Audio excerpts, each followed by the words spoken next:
ख़वातीन और हज़रात, आपको आरिफ किसाना के चैनल पर खुश आमदेद। आज के व्लॉग में हम स्वीडन की इमिग्रेशन के हवाले से बात करेंगे और वो ये कि स्वीडन में जो पनाह की तलाश में लोग आते हैं यानी असाइलम के लिए, उनकी सूरत हाल क्या है।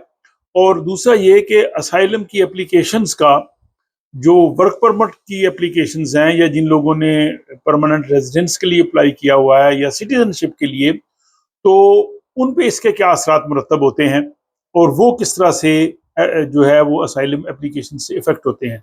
तो ये तमाम तर सूरत हाल अपडेट्स जो हैं वो मैं आपकी खिदमत में पेश करता हूँ।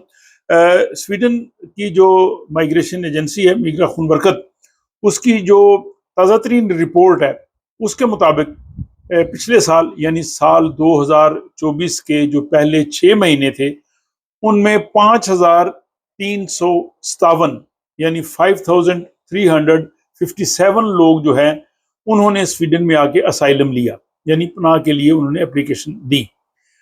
उसका मुवाजना इस साल यानी 2025 के पहले 6 महीनों के साथ जब किया गया तो इन 6 माह में असाइलम के लिए स्वीडन आने वाले लोगों की तादाद 3,750 है, यानी 3,750। इस तरह से ये तकरीबन 30% कम लोग जो हैं वो स्वीडन जो है वो असाइलम के लिए आए हैं।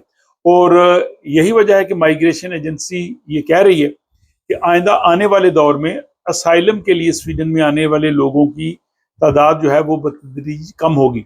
एक वक्त था कि स्वीडन में असाइलम के लिए आने वाले लोगों की तादाद बहुत ज़्यादा होती थी, ये लोग यहाँ पे आते थे और उनको असाइलम मिल जाता था। उसके लिए मुख्तलिफ ग्राउंड्स की बुनियाद पे भी, जैसे इंसानी हमदर्दी की बुनियाद पे भी लोगों को यहाँ पे रहने की इजाज़त दी जाती थी।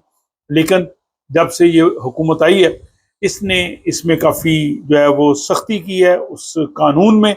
और क्या ये अब स्वीडन बाहर से आने वाले लोगों के लिए पुरकशिश मुल्क नहीं रहा, तो सूरत हाल बिल्कुल कुछ ऐसे ही है। माइग्रेशन एजेंसी के प्लानिंग डायरेक्टर एरिक रामसेड, उनका ये कहना है कि स्वीडन अब जो है वो बाहर से आने वाले जो लोग हैं उनके लिए इतना पुरकशिश मुल्क नहीं रहा, और क्योंकि यहाँ पे अब आसानी से जो असाइलम एप्लीकेशन जो है वो अप्रूव नहीं होती जैसे माजी में हुआ करती थी।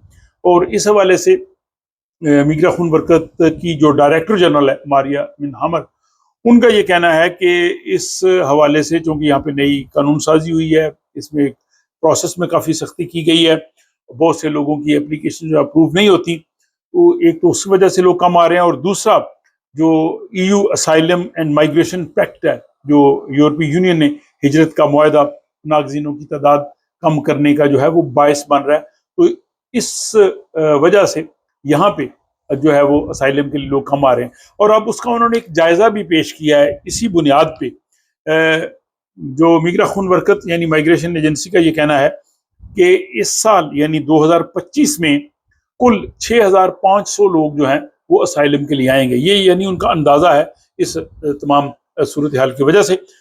लेकिन कहते हैं कि अगले साल 2026 में ये तादाद जो है वो कम होके 5,500 जो है वो रह जाएगी। और इसके बाद जो अगला साल है 2027, उसमें जो है वो 5,000 हो जाएगी। और उसके बाद 2028 में ये 4,500 हो जाएगी। तो इस तरह से अगर जो उन्होंने ग्राफ बनाया वो आप देखें कि 2025 से 2028 तक हर साल 500 लोग जो हैं वो यहाँ कम असाइलम के लिए अप्लाई करेंगे। और इसमें एक अहम नुकता भी यह है कि जो असाइलम की एप्लीकेशन कम हो रही हैं कि शाम यानी सीरिया से बहुत लोग यहाँ असाइलम पे आते थे, लेकिन वहाँ पे हुकूमत की तब्दीली की वजह से उन लोगों के आने में तकरीबन 35% कमी हुई है। इसी तरह जो दीगर ममालिक हैं जैसे अफगानिस्तान है, तुर्की है, शुमाली अफ्रीका, वहाँ से भी जो है अब लोग कम आ रहे हैं। तो कम होने की एक वजह ये भी हो सकती है। इसके बाद यूक्रेन का फैक्टर भी है। यूक्रेन से 45,000 लोग यहाँ पे आए जिनको टेम्परेरी यहाँ पे रहने की, आर्जी तौर पे रहने की इजाज़त दी गई है। अब ये डायरेक्टिव उनका जो है वो ख़त्म हो रहा है और इम्कान है कि उनमें से जो है 36,000 के करीब लोग जो हैं वो 2027 में यहाँ पे परमानेंट रेजिडेंसी की एप्लीकेशन देंगे। अब इतनी बड़ी तादाद जब माइग्रेशन बोर्ड के पास PR के लिए एप्लीकेशन देगी तो उसका असर जो है वो असाइलम पे उसका असर जो है वो, जो बाकी लोग जिन्होंने रेजिडेंस परमिट के लिए अप्लाई किया है या जिन लोगों ने वर्क परमिट के लिए अप्लाई करना है और स्वीडन की शहरियत के लिए, सिटीजनशिप के लिए, वो सब अफेक्ट होंगे। तो ये जो तमाम एप्लीकेशन है, हालांकि कैटेगरीज अलग अलग है, लेकिन ज़ाहिर माइग्रेशन के स्टाफ ने ही इन सब का फैसला करना है। तो माइग्रेशन की एप्लीकेशंस और ये परमानेंट रेजिडेंट्स की और यूक्रेन के जो 36,000 लोग हैं, ये बाकी जो एप्लीकेशन है उनके प्रोसेस को स्लो कर देंगी, उनमें थोड़ा वक्त जो है वो ज्यादा लग सकता है अगर माइग्रेशन एजेंसी ने ज्यादा स्टाफ भर्ती ना किया। तो ये जनाब सूरत हाल है। और दूसरी, यूरोपीय यूनियन ने जो आर्जी पॉलिसी बनाई थी मार्च 2027 तक, वो जारी है, लेकिन इसके बाद क्या होगा ये हमें इल्म नहीं है। उसके बाद फिर ज़ाहिर है जो लोग तहफ़्फ़ुज़ के लिए, असाइलम के लिए आते हैं, तो उनके लिए जो है ये सूरत हाल बड़ी जो है वो डिफरेंट हो जाएगी। और आपको पता है जो शहरियत के लिए ऑलरेडी इन्होंने सिक्योरिटी चेक का जो सिलसिला शुरू किया है, जो 11 जो सवालात भेजते हैं, उसकी वजह से उसमें भी जो है वो वक्त ज़्यादा लग रहा है। तो ये जनाब माइग्रेशन के हवाले से स्वीडन के जो अपडेट्स हैं, एक बहुत जल्द आप एक मरतबा फिर वो व्लॉग देख सकेंगे कि वो कौन से 20 ऐसे शोबे हैं, पेशे हैं, जिनके लिए वर्क परमिट हासिल करने के लिए जो तनख्वाह की हद जो इस वक्त तकरीबन 29,000 के करीब है, उसकी ज़रूरत ना होगी।